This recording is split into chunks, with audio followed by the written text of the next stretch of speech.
मैंने अपने बेटे के दोस्त का वह हिस्सा देखा। पैंट के ऊपर से भी वह पूरी तरह छिप नहीं पा रहा था। हे भगवान! क्या वह सब सच था? 39 साल की उम्र में मैंने अपने 20 साल के बेटे के दोस्त को उस नज़र से देखा। ये उस पल की बात है जब मैं घर के आंगन में फिसल गई थी और उसने मुझे सहारा दिया था। इतनी नज़दीकी।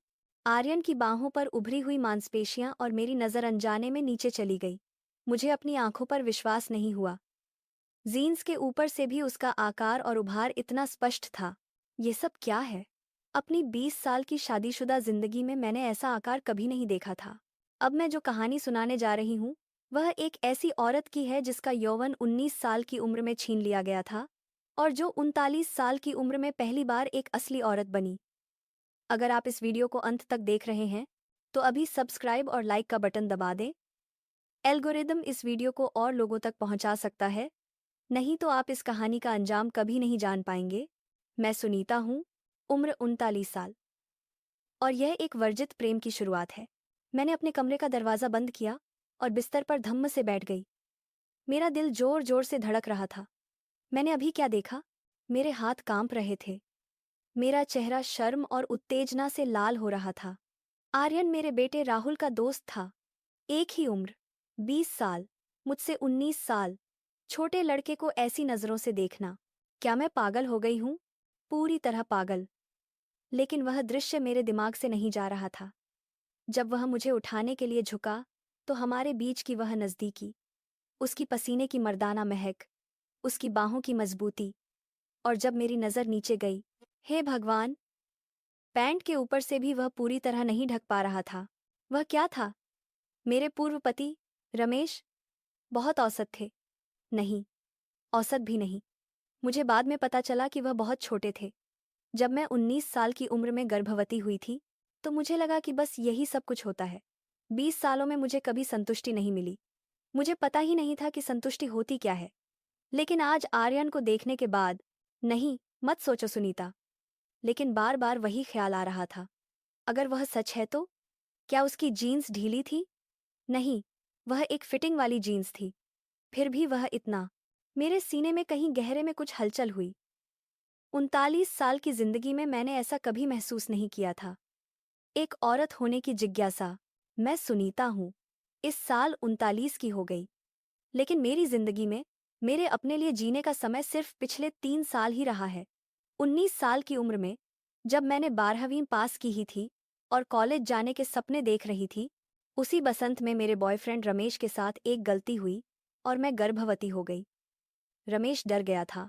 वह गर्भपात कराना चाहता था। लेकिन मैं डर गई थी। मुझे अस्पतालों से डर लगता था। बच्चे को मारने से डर लगता था। अंततः हमने दोनों परिवारों को बताया। एक ठंडी और भारी खामोशी के बीच, बिना किसी धूमधाम के, जल्दबाजी में हमारी शादी कर दी गई। रमेश ने कोई शेरवानी नहीं पहनी थी, बस एक साधारण सूट, और मैं एक साधारण साड़ी में। 20 लोग भी नहीं आए थे। इस तरह 19 साल की उम्र में मैं मां बन गई। उस दिन से नर्क की शुरुआत हुई। शराब पीते ही रमेश एक ही बात दोहराता था, बच्चे की वजह से मजबूरी में शादी करनी पड़ी। मैं कुछ नहीं बोल पाती थी, क्योंकि मुझे लगता था कि यह मेरी गलती है। रात भर रोते हुए बच्चे को चुप कराते वक्त भी रमेश मदद नहीं करता था। मुझे कल ऑफिस जाना है, कहकर वह दूसरे कमरे में सोने चला जाता था। सप्ताहांत पर भी वही हाल था। पूरे हफ्ते काम किया है, अब आराम करने दे, कहकर वह बच्चे को मुझ पर थोप देता था। मैं अकेली थी, बिल्कुल अकेली।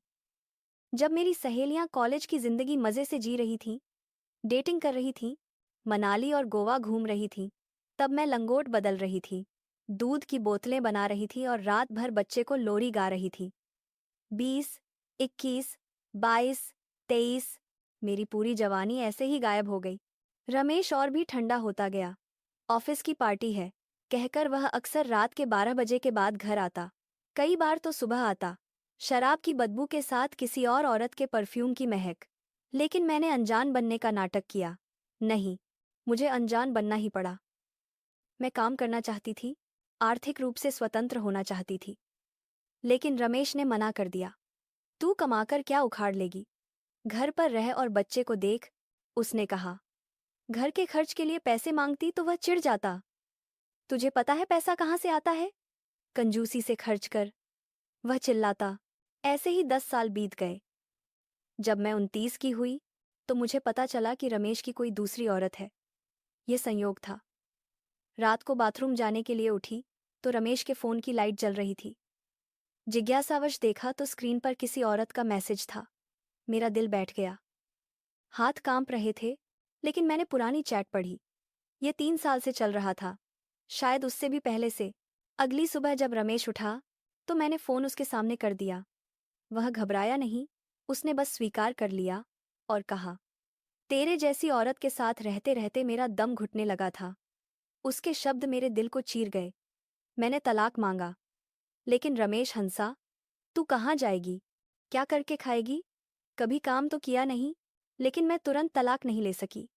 मेरा बेटा राहुल था। उस समय वह 10 साल का था। मैं उसे टूटे हुए परिवार का दर्द नहीं देना चाहती थी, इसलिए मैंने सहा। 10 साल और।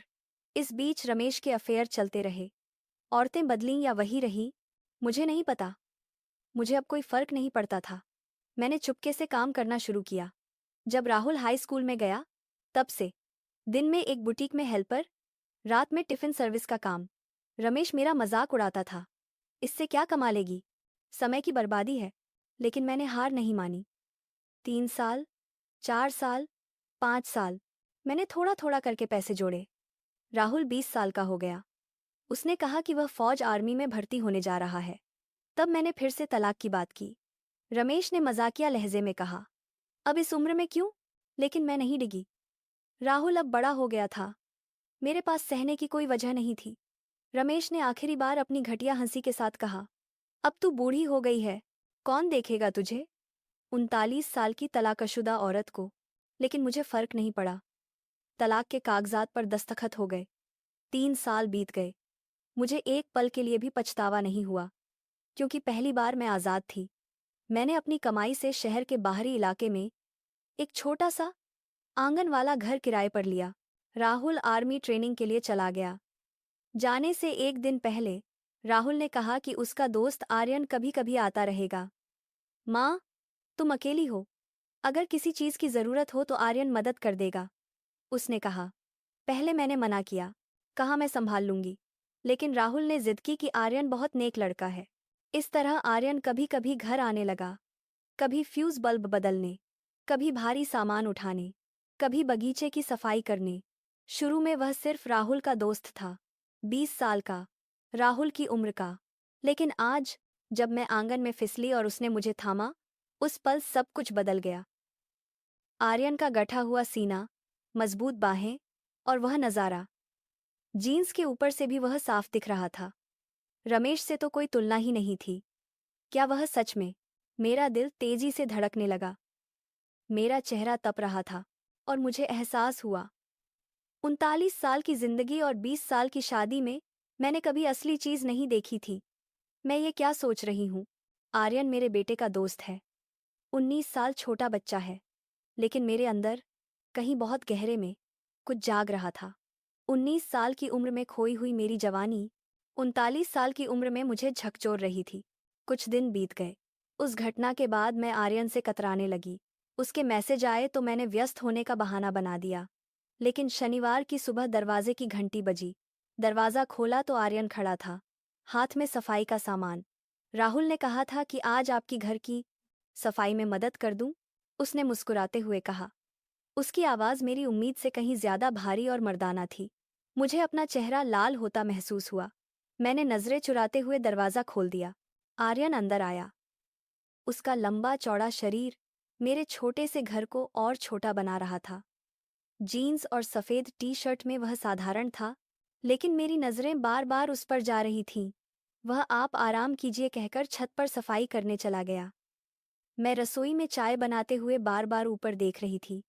उसके कदमों की आवाज़, पानी छिड़कने की आवाज़, और मुझे फिर वही याद आया। कुछ दिन पहले का वह पल। छह सुनीता, सोचना बंद कर, मैंने खुद को डांटा।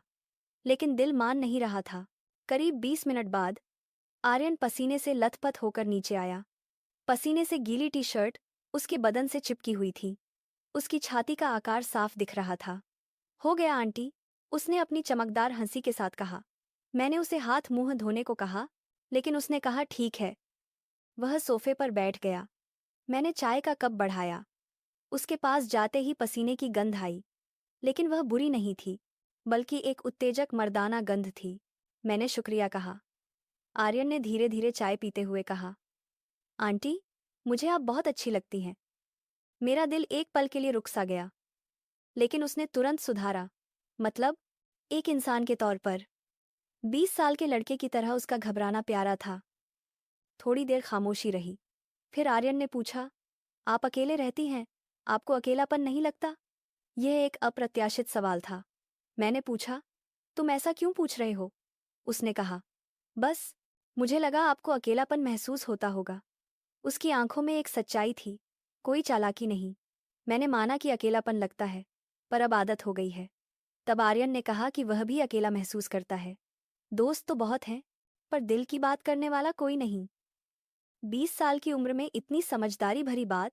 फिर एक अजीब लेकिन आरामदायक खामोशी छा गई। आर्यन ने घर को देखते हुए पूछा, आप इतनी जवान क्यों दिखती हैं? मैं सकपक आ गई। उसने कहा, आप 39 की हैं, पर 30-32 से ज्यादा की नहीं लगती। मैं शर्म से लाल हो गई। मुझे तारीफ की आदत नहीं थी। रमेश ने 20 सालों में कभी मुझे सुंदर नहीं कहा था। मैंने मजाक में कहा, शायद इसलिए क्योंकि मैंने जवानी में कोई मजा नहीं किया। 19 साल में शादी, फिर बच्चा, बस मां बनकर रह गई। आर्यन की नजरें बदल गईं। उनमें दया नहीं, बल्कि कुछ गहरा था। उसने पूछा, तो क्या आपने अपनी 20 की उम्र को जिया ही नहीं? मैंने कहा, नहीं। आर्यन ने अफसोस जताते हुए कहा, आपको बहुत तकलीफ हुई होगी। फिर उसने मेरी आंखों में देखते हुए कहा, सुनीता जी, अब आप अपनी जिंदगी जिए। मेरा दिल भर आया। सुनीता जी कहा। 20 साल का लड़का ऐसी बातें कर रहा था। वह 1 घंटे बाद चला गया। दरवाजा बंद करते ही मेरा दिल जोरों से धड़कने लगा। मुझे क्या हो रहा है? मैं सोफे पर बैठ गई। वहां अभी भी आर्यन की गर्मी महसूस हो रही थी। वह राहुल का दोस्त है, बच्चा है, मैंने खुद को समझाया। लेकिन उसकी पसीने वाली टी शर्ट, उसकी मजबूत बाहें और वह सब याद आ रहा था। मैं आईने के सामने खड़ी हुई। 39 साल का मेरा चेहरा, झुर्रियां ज्यादा नहीं थीं, त्वचा भी अच्छी थी। शायद आर्यन सही था, मैं अभी भी जवान दिखती हूं। लेकिन यह भावना, 20 साल की शादी में जो कभी महसूस नहीं हुआ, वह रोमांच। इस उम्र में यह सब। मुझे हंसी भी आई, लेकिन अच्छा भी लगा, जैसे मैं जिंदा हूं। फोन देखा। आर्यन का मैसेज था, आज काम करके अच्छा लगा, अगले हफ्ते फिर आऊंगा। मेरी उंगलियां कांपीं। मैंने कई बार जवाब लिखा और मिटाया। अंत में बस लिखा, शुक्रिया। जवाब भेजकर मैं फोन को सीने से लगाए बैठी रही। पागल हो गई है तू सुनीता। लेकिन मेरे होठों पर मुस्कान थी। 1 हफ्ता बीत गया। हमारे बीच कुछ साधारण मैसेज का आदान प्रदान हुआ। मौसम, खाना, राहुल की खबर। लेकिन हर मैसेज पर मेरा दिल धड़कता था। शुक्रवार की रात आर्यन का मैसेज आया, कल शनिवार है, क्या मैं आ सकता हूं? मैंने कांपते हाथों से लिखा, आ जाओ। भेजने के बाद पछतावा हुआ, पर अब देर हो चुकी थी। शनिवार की सुबह मैं जल्दी उठ गई। अलमारी के सामने खड़ी होकर सोचती रही, क्या पहनूं? रोज तो सलवार कमीज पहनती थी, लेकिन आज मैंने एक पुरानी जीन्स निकाली और एक कुर्ती जो मैंने कभी नहीं पहनी थी। आईने में देखा, कहीं ज्यादा बंठन तो नहीं लग रही।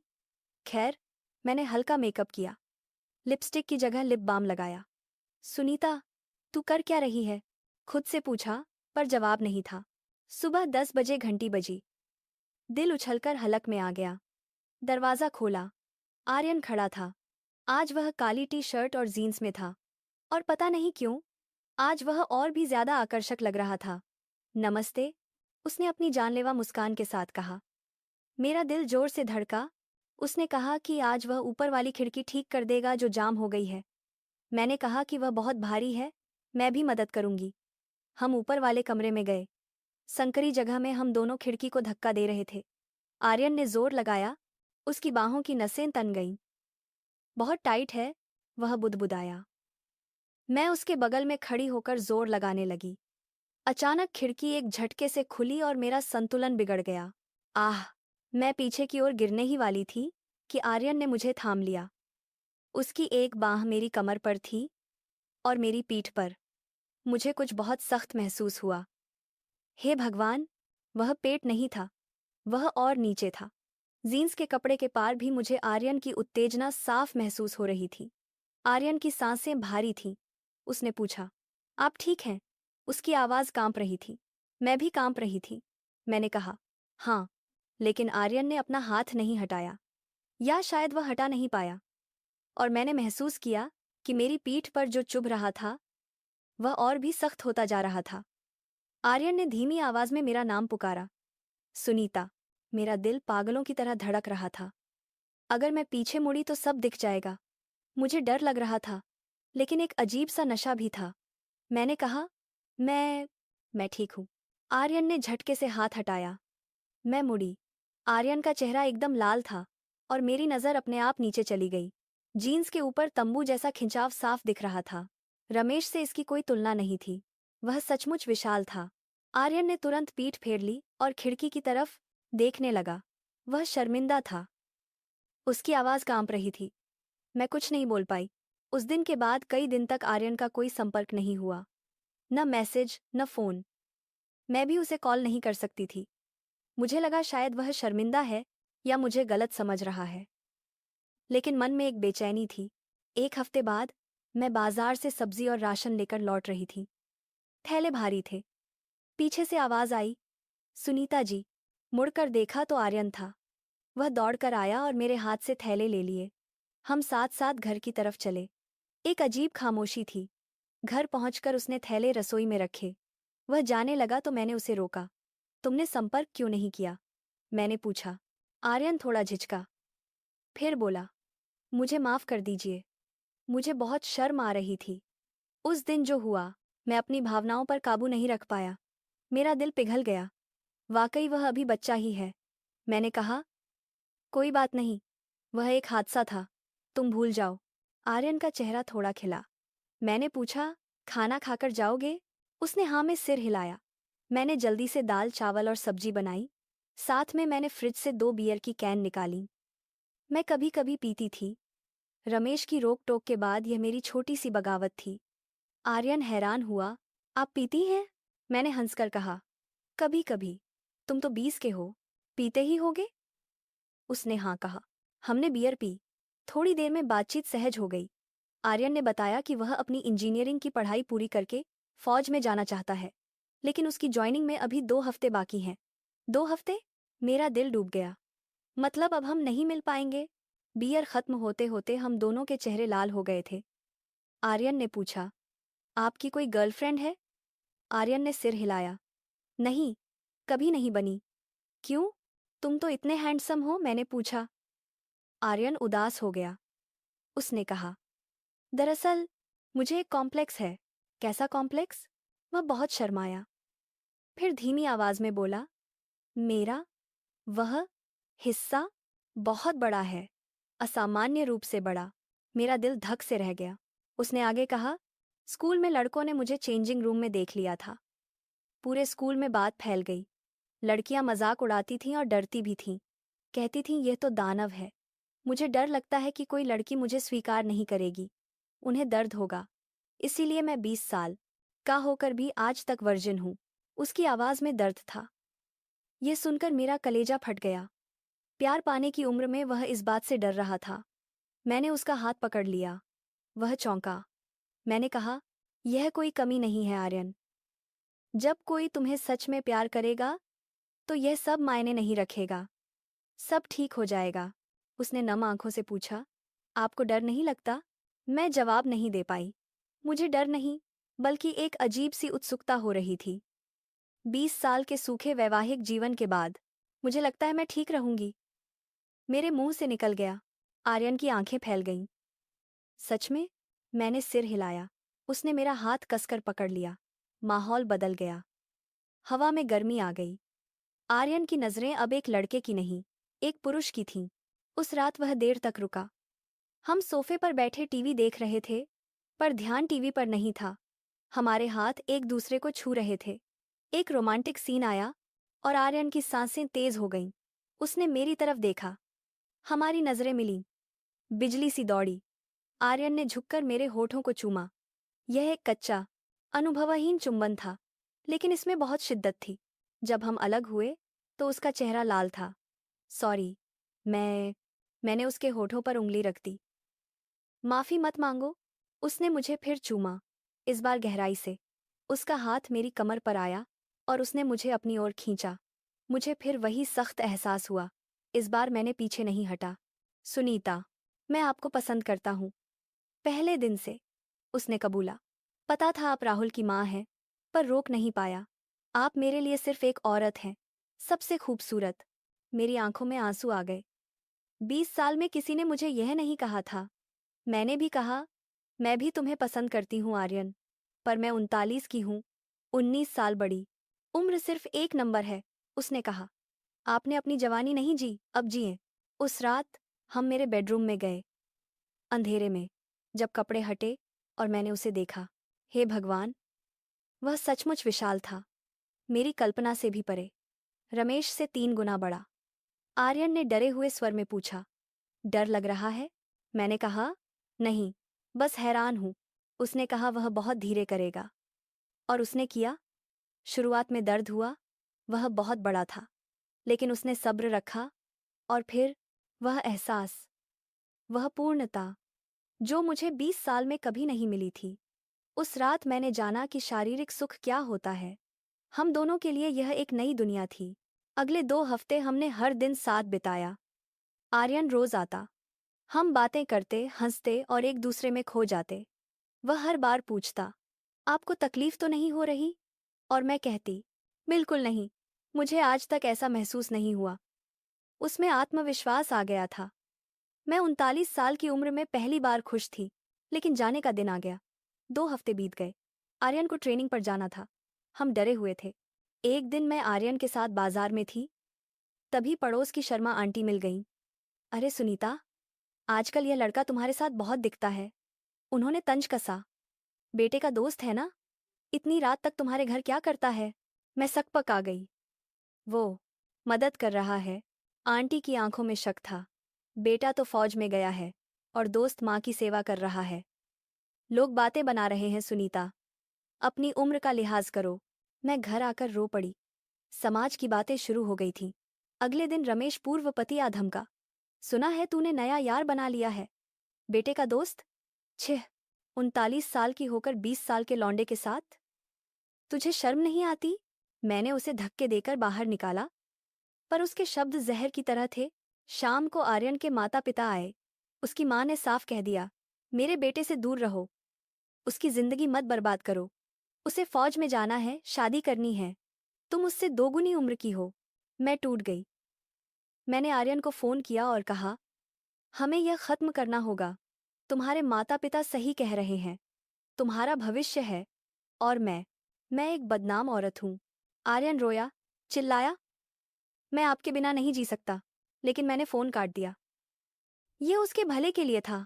अगले दिन आर्यन के जाने का दिन था। दोपहर में मेरे घर का दरवाजा जोर से खटखटाया गया। मैंने खोला तो आर्यन खड़ा था, अपना बैग लिए हुए। उसकी आंखें लाल थीं। मैं घर छोड़कर आ गया हूं, उसने कहा। मैंने माँ पापा को बता दिया कि मैं आपसे प्यार करता हूं। फौज से लौटकर मैं आपसे शादी करूंगा। मेरा दिल मुंह को आ गया। तुम पागल हो गए हो? हाँ, आपके प्यार में। आप मेरे साथ चलेंगी या नहीं? मैं खुद को रोक नहीं पाई। मैंने उसका हाथ थाम लिया। हम स्टेशन गए। विदा होते समय उसने मुझे सबके सामने गले लगाया।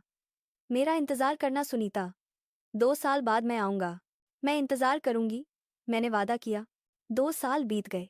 इस बीच बहुत कुछ हुआ। लोगों ने बातें की, थूक कर चाटा, फिर चुप हो गए। मैं और आर्यन खत लिखते रहे। राहुल को जब पता चला तो उसे धक्का लगा। उसने मुझसे बात करना बंद कर दिया था। लेकिन धीरे धीरे उसने समझा कि उसकी माँ को भी खुश रहने का हक है। उसने एक दिन फोन किया, माँ, अगर आर्यन तुम्हें खुश रखता है तो मुझे कोई दिक्कत नहीं। आज मैं स्टेशन पर खड़ी हूँ। मैं 41 की हो गई हूँ, लेकिन आईना देखती हूँ तो 30 की लगती हूँ। ट्रेन आई। वर्दी में एक लंबा चौड़ा और भी मजबूत हो चुका फौजी उतरा। आर्यन, वह दौड़कर मेरे पास आया। उसने मुझे गोद में उठा लिया। मैंने कहा था ना मैं आऊंगा। आर्यन, मेरी आंखों से आंसू बह निकले। उसने मुझे नीचे उतारा और जेब से अंगूठी निकाली। वहीं भीड़ के बीच उसने मुझे शादी के लिए प्रपोज किया। क्या आप इस जवान फौजी की पत्नी बनेंगी? मैंने हाँ कहा। हमारी शादी सादगी से हुई। राहुल भी आया। उसने हम दोनों को आशीर्वाद दिया। आर्यन के माता पिता अभी भी पूरी तरह नहीं माने हैं, पर वे धीरे धीरे पिघल रहे हैं। सुहागरात पर आर्यन ने मुझे अपनी बाहों में भरा। अब कोई जल्दी नहीं है, उसने मुस्कुराते हुए कहा। और हम फिर से एक हो गए। 41 और 22। लेकिन उम्र सिर्फ एक आंकड़ा है। जो मायने रखता है वह है प्यार, और वह पूर्णता जो हमें एक दूसरे से मिलती है। मैं आज बहुत खुश हूं। मैंने अपनी खोई हुई जवानी पाली। लोग कहते हैं यह अनैतिक है, असमान है, लेकिन हम खुश हैं। अगर आपको मेरी कहानी पसंद आई तो चैनल को सब्सक्राइब करें और लाइक करें। याद रखिए, खुश रहने का हक सबको है, चाहे उम्र कुछ भी हो। अगले वीडियो में फिर मिलेंगे। नमस्ते।